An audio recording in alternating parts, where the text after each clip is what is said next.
గురుగారు, స్నాన విధులు అనేక రకాలుగా ఉంటాయంటారు కదా, వీటిలో పంచగంగా స్నానం యొక్క ప్రత్యేకత ఏంటో తెలియజేస్తారా? పంచతీర్థాం నరస్నాత్వా నదేహం పాంచభౌతికం గృహ్ణాతి జాతుచిత్ కాశ్యాం పంచాస్యోవాధజాయతే అంటుంది కాశీఖండం.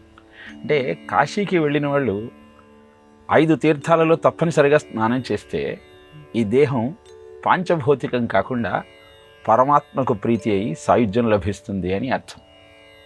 ఏమిటి ఆ 5 అంటే, కాశీలో మణికర్ణికా ఘాట్ మధ్యాహ్న సమయంలో దేవతామూర్తులంతా అక్కడ స్నానం చేసి విశ్వేశ్వరుణ్ణి అర్చిస్తారని పురాణ వచనం.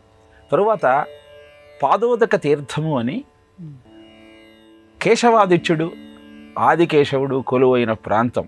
అంటే శివుడి యొక్క ఆనతి మేరకు శ్రీ మహావిష్ణువు దివోదాసును ధర్మభ్రష్టుణ్ణి చేయటం కోసం కాశీలో ప్రవేశించినప్పుడు మొట్టమొదట కాలు పెట్టిన స్థానమే పాదోదక తీర్థంగా చెప్పబడుతుంది.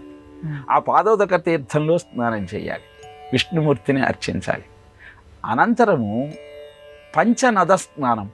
పంచనదము అంటే కిరణా ధూతపాపాచ పుణ్యతోయా సరస్వతి గంగాచ యమునా చైవ పుణ్యనద్ద పునీతిమాం అని కిరణ, ధూతపాప, గంగా, యమున, సరస్వతి ఈ 5 నదులు ధర్మరథంతో కలిసి ప్రవహించేటువంటి ప్రాంతం. ఇది అద్భుతమైనటువంటి తీర్థంగా చెప్పబడుతుంది. అలానే అసి సంగమ ప్రాంతం.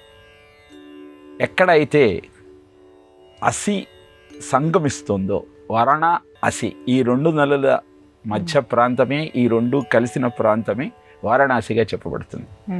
ఇలా అసి సంగమము, మణికర్ణికా ఘాటు, పంచనదము, దశాశ్వమేధ ఘాట్.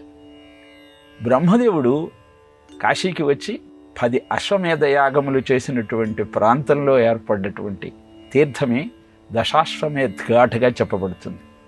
ఈ 5 తీర్థాలలో స్నానం చేస్తే దాన్ని పంచగంగా స్నానము అని పేర్కొన్నారు.